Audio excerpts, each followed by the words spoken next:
أعوذ بالله السميع العليم من الشيطان الرجيم بسم الله الرحمن الرحيم والصلاة والسلام على أشرف المرسلين سيدنا محمد وعلى آله وصحبه أجمعين ونعوذ بالله من شرور أنفسنا ومن سيئات أعمالنا من يهدي الله فهو المهتد ومن يضلل فلن تجد له وليا مرشدا ونشهد أن لا إله إلا الله وحده لا شريك له ونشهد أن محمدا عبده ورسوله السلام عليكم ورحمة الله وبركاته.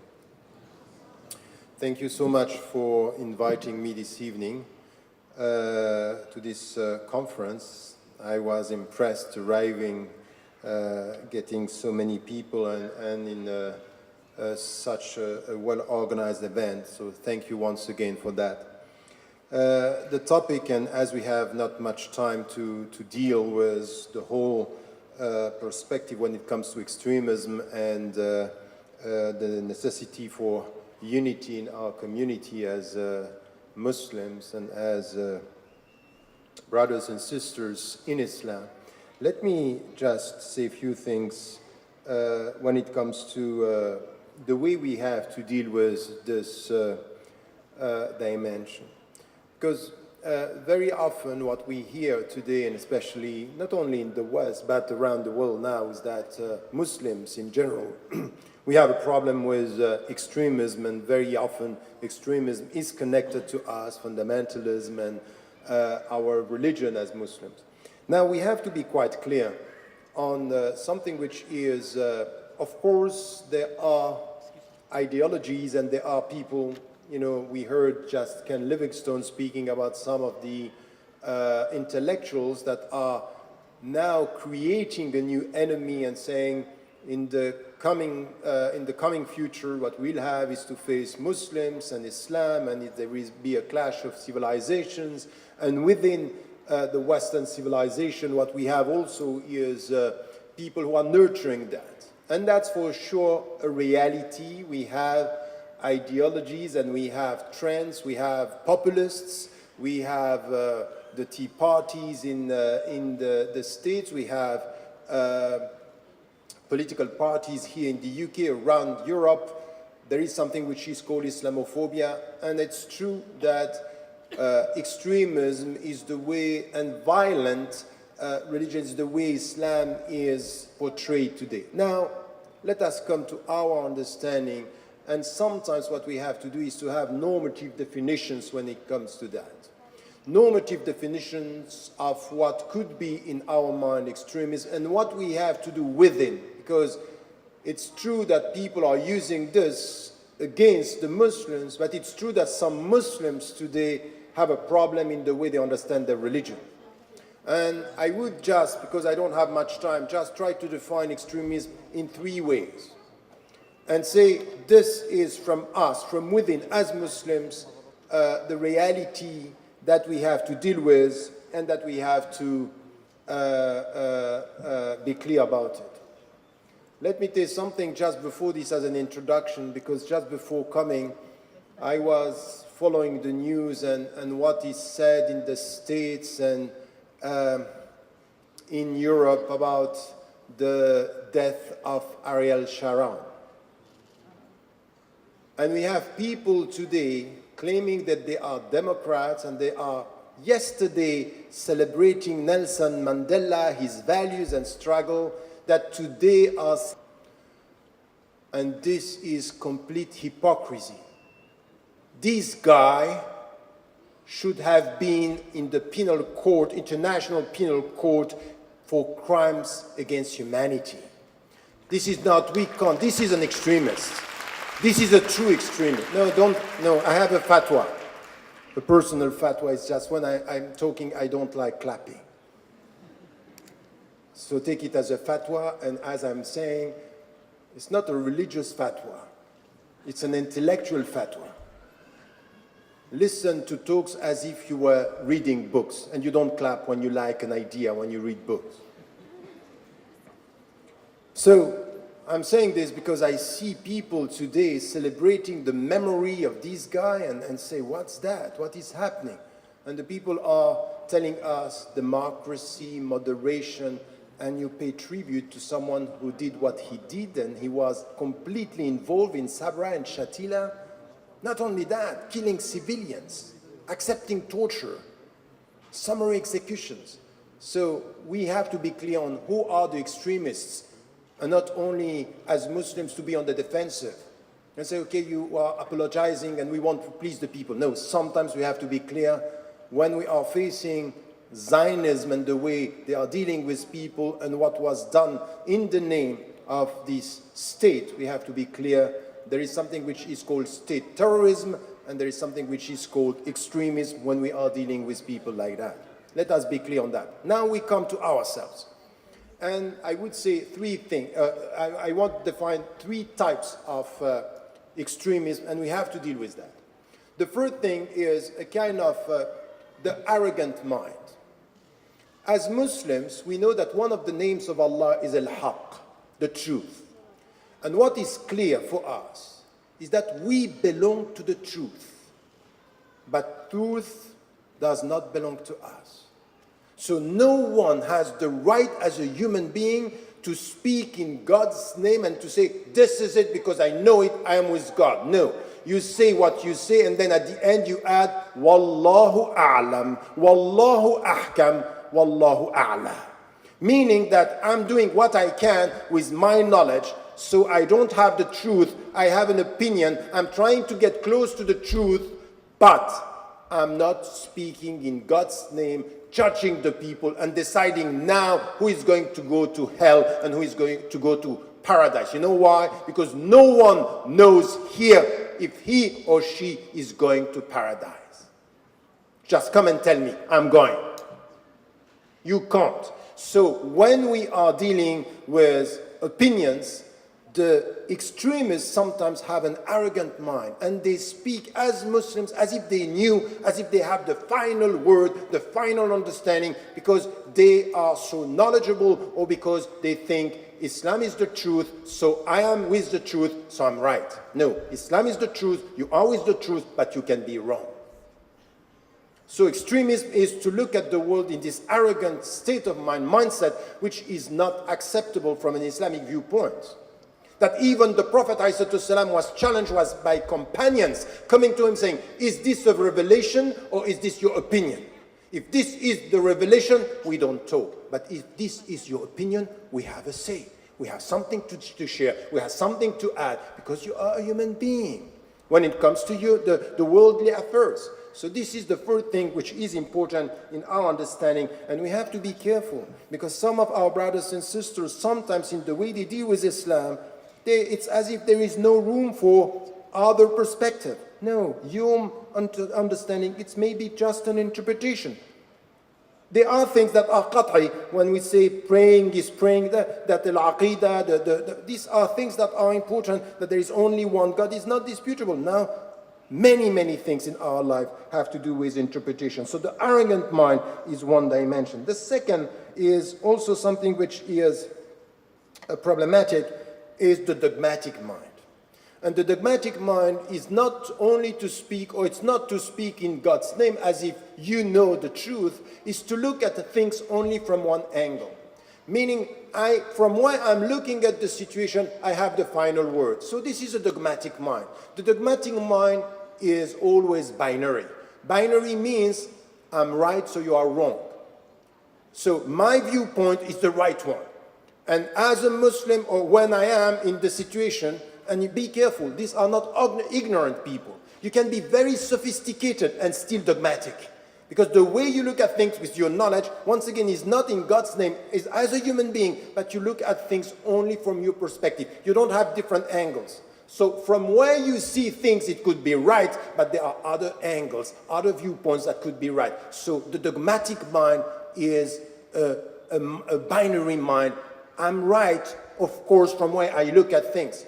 And sometimes also confusing the references that when we are dealing with politics, when we are dealing with societies, there are different strategies. So from where you look at things, that might be one way of looking at things, but you don't have all the dimensions. And this is something that we have to deal with because some of our brothers and sisters, they have dogmatic minds. And they are very literalist in the way sometimes they read the books, they read the scripture, Al-Quran wa Sunnah, the Quran and the prophetic tradition, and sometimes they are very literalist in the way they look at the situation. As if today when you look, the Middle East is very complex. You can't get an understanding of what is happening in the Middle East only from one angle. You need diversity of angles. You need to listen to people coming from different sides, different understanding, and then you can get an understanding. So this is the dogmatic mind. And the last one is simplistic mind. And the simplistic mind is just to look at things very superficially. And we have some brothers and sisters, and be careful now, we are in a time when the people are saying, you know what, you should let the people go to the Quran and make their own interpretations. They say, that's fine. When it comes to your spirituality, your relationship with God, with Allah, you are free to go to the Quran. But be careful. When it comes to understanding the text, when it comes to understanding the prophetic tradition, you can't just go like this, take a verse, take a hadith, and explain Islam from this very superficial and through this very superficial understanding. Simplistic minds could end up with something which is only one dimension. So now what we have is some of our brothers and sisters in Islam, in the way they look at things, it's very legalistic. Halal, haram, halal. No, halal, haram is one dimension, but you will get halal, haram if you add the meaning. You need to understand what you are doing. In Islam, understanding, iqra means read. It means listen. It means understand what you are doing. Understand what you are saying. Understanding it's important. So it's not only legal, it's not halal, haram. You need to add the meaning, and then you need to understand the objectives. Why do you do this? Even Allah, when He is talking about praying in the Quran, said, وَأَقِمِ الصَّلَاةَ لِذِكْرِي. You pray to remember me. It means there are objectives, there are causes and reasons, and there are meanings, not only rules, not only judgment. So not having the whole understanding, that some of our brothers and sisters, after 2 weeks, they come to you and they can tell you halal, haram, kafir. You say, come on, who are you? What is this very superficial understanding of Islam? This is dogmatic, this is arrogant sometimes, and sometimes it's completely simplistic. In Islam, all these minds have to be reformed, and we have to understand our religion with avoiding arrogance. It means humility, avoiding the arrogance versus the modesty and humility. The second mind is dogmatic, is to be open, because in Islam there is an accepted diversity. And the third one is knowledge versus simplistic mind. Having said that, now in our Islam, we always refer, and I will come to my conclusion with this, we always refer to one of the verses. One of the verses who are telling us from the very beginning that we have to follow the middle path. وَكَذَلِكَ جَعَلْنَاكُمْ أُمَّةً وَسَطًا لِتَكُونُوا شُهَدَاءَ عَلَى النَّاسِ. We made you the nation of the middle path. And we are sometimes translating this by moderation versus extremism. Extremism, no simplicity, no simplistic. Yes for simplicity, but not for simplism. You have to avoid arrogance, and you have to avoid the dogmatic mind. You have to come with a deep understanding of your religion. Having said that, what is important from what is this middle path? Because you can think that I am in the middle path, and you can come to the middle path with a simplistic mind, and you can come to the middle path with a dogmatic mind, and you can come to the middle path as an arrogant mind. As Muslims, we have to understand that the middle path is based on knowledge, on humility and openness. Openness to what? Saying the Quran is al-Quran, al-halal halal, wal-haram haram. We know that. So we agree on some common principles. Now we should understand that the path of Islam is a path which is a wide, broad path where there is an accepted diversity. And the starting point is to be clear. Whatever is your political opinion, or your political understanding in what is happening today in the world, Shia and Sunni are Muslims, and we are brothers and sisters in Islam. This is the starting point of everything. Don't let politics divide us. Now, we are not going to agree on many things. And even between Sunni and even between Shia, we are not going to agree. But in Islam, we accept that there is a path where in the name of La ilaha illallah, we are brothers and sisters in Islam. Now, within the Shiite tradition, and the Sunni tradition, they are schools of law. There is a diversity of understanding. So this is why, as Muslims, we have to acknowledge this. I'm trying my best to come close to what I think is the truth, but I understand that in legal terms, when it comes to understanding the way I have to live my life, I understand that there are many interpretations on some of the rules, even between Hanafi, Shafi'i, Sunni. In the Sunni tradition, we have this, and in between the Shia, we have this. So the point is that our understanding of Islam is that it's a path towards Allah, towards God, which is wide, accepting diversity. So it means no dogmatic mind. And it means humility. When every scholar is ending his fatwa, his legal opinion, by saying, Allahu A'lam, it means, I think I'm right, but I may be wrong. This is what it means. It means I may be wrong. I don't have the truth. I'm trying to come close to the truth. If you stop and end with Allahu A'lam, means many other opinions are available that could be better than mine. I'm trying my best. And this is why the Prophet ﷺ is saying, if you struggle to get the right answer, you will get 2 rewards. If you are wrong, you will get 1. Meaning, struggle, strive, exert yourself to try to find the right answer on this, which is now very important. So this diversity is the very essence of moderation. It has to do with no arrogance, and then to understand no simplistic answer. Try to get the complexity of the message, because the complexity of the message, for example, even if you have to deal with one legal opinion in Islam, there is no way you can get the legal opinion if you don't put this in perspective in history. Why? Because the Quran was revealed over 23 years. So you need to get this. And now you get the asbab al-nuzul, the reasons for the revelation. So you get different interpretations. So it's complex. And as it is complex, it needs knowledge. And as it needs knowledge, no simplistic mind. And no arrogance, humility, and then openness to others. So get me right now.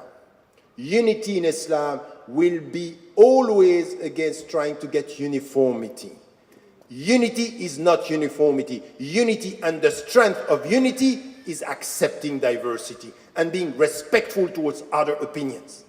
So the power of unity is based, and the foundations of this unity is managing diversity. If you don't manage diversity, you are going to be the victim of divisions.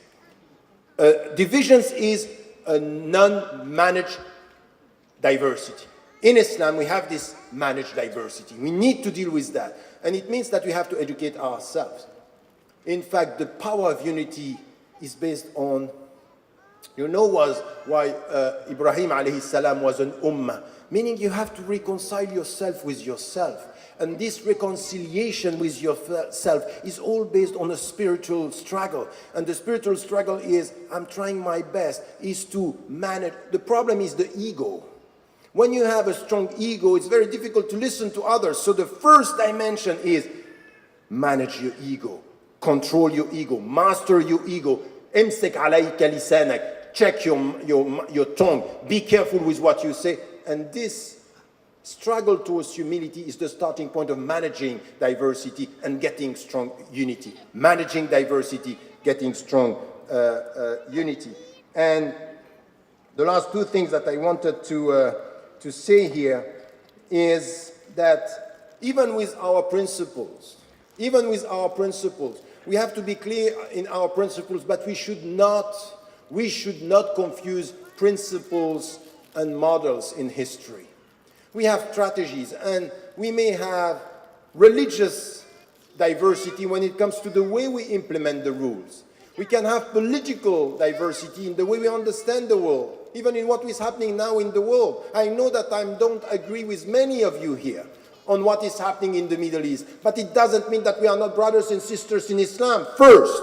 Now, my respect towards you is not to remove from you the fact that you belong to Islam. It's in the name of our common belonging to Islam, let us sit and talk and exchange views and be clear on that. Why? Because the shaitanu shaghal, even in our mosque. Why the Prophet ﷺ is telling us, put your shoulder against the shoulder of your brother or your sister. Why? Because the shaitan is even in the mosque. What does it mean? It he is ready for division. He is ready for division amongst yourselves as Muslims. So in the mosque, not outside, in the mosque, he is ready. So you have to be ready. How? By understanding that our brotherhood and our sisterhood should be strong. Now you should accept the diversity of political, religious, cultural, economic thinking. This is where we are strong as Muslims. So avoiding all the three dimensions of extremism, coming to this strong understanding of unity as Muslims, being able to talk about everything, open up, open your mind, open the spaces where we can talk as Muslims. It's not imposing unity, is not unity, it's imposition, it's dictatorship. That's not going to work. It was never the way of the Prophet ﷺ. All the companions around the Prophet ﷺ, they were able to express themselves. So let the people express, but let us be clear. Get the priorities, your brotherhood. First, your relationship to Allah. First, reforming yourself. You are not going to deal with the opinions of the others if you don't deal with yourself, your own ego. Because dealing with, arrogance, the starting point is this. It's the ego. So then you come to this understanding as Muslims. And let me say something. We are, and this is my conclusion, we are facing very difficult time. I think that for the first time in history, it's at that level, international, global level, that we might be divided on the basis of Shia and Sunni. For the first time in my life, I saw scholars that I was respecting, and I'm still respecting them for many, many things, but on this, I see them going very far in rejecting on both sides. Between Shia and Sunni, Sunni and Shia, it's dangerous. It's very dangerous. And we have to be very clear. This is where we are going to be divided, and this is where we are going to be very weak. And we know that. The best is divide and rule, and what is happening in the Middle East now is unsettled, scattered, no unity, a perception that we are against each other. We have to be very careful. Doesn't mean that we have to be all agreeing on what is happening, but we have to at least not to reject each other and to accept that we are all Muslims and in fact that we have common enemies. Yes, we have common enemies. We have a state in the Middle East that is playing and now taking advantage of what is happening. Of course we know that. And we know that there are forces that are ready to divide us. So we have to be a bit clever on that, a bit aware of what is happening, with a kind of understanding. So this political awareness, it's important. So spiritual strength, intellectual openness, and political understanding are things that are required by Muslims. And let me tell you something, and I end this. You are very happy listening to Ken Livingstone saying that the Muslims, they feel British. Let me tell you something. That's fine. Feel British. I want you to feel human beings. I want you to get out of this victim mentality, thinking it's happening there and we have no responsibility here. The struggle starts here. If with our freedom, with our knowledge, with our means, we are not ready to struggle for a strong unity based on openness, accepted diversity, and to be courageous enough to say to some governments, to say to some scholars, we are sorry, what you are doing is not right. If we are not committed as citizens, there is no way for you just to sit down and say, you know what, I'm British. So what? Being British and not being a human being? Being British and not being courageous, being British and not being able to speak the truth, if this is the way you think you are going to be British, forget about that. Forget about that, because you have to be two things, British fully, Muslim fully, and a human being. Means courageous, speak the truth, and be with your brothers and sisters with humility, with open-mindedness, and with struggling for justice every day of our life. This is what is unity. This is what is moderation. Wallahu a'lam wa a'la wa ahkam. Wassalamu alaikum.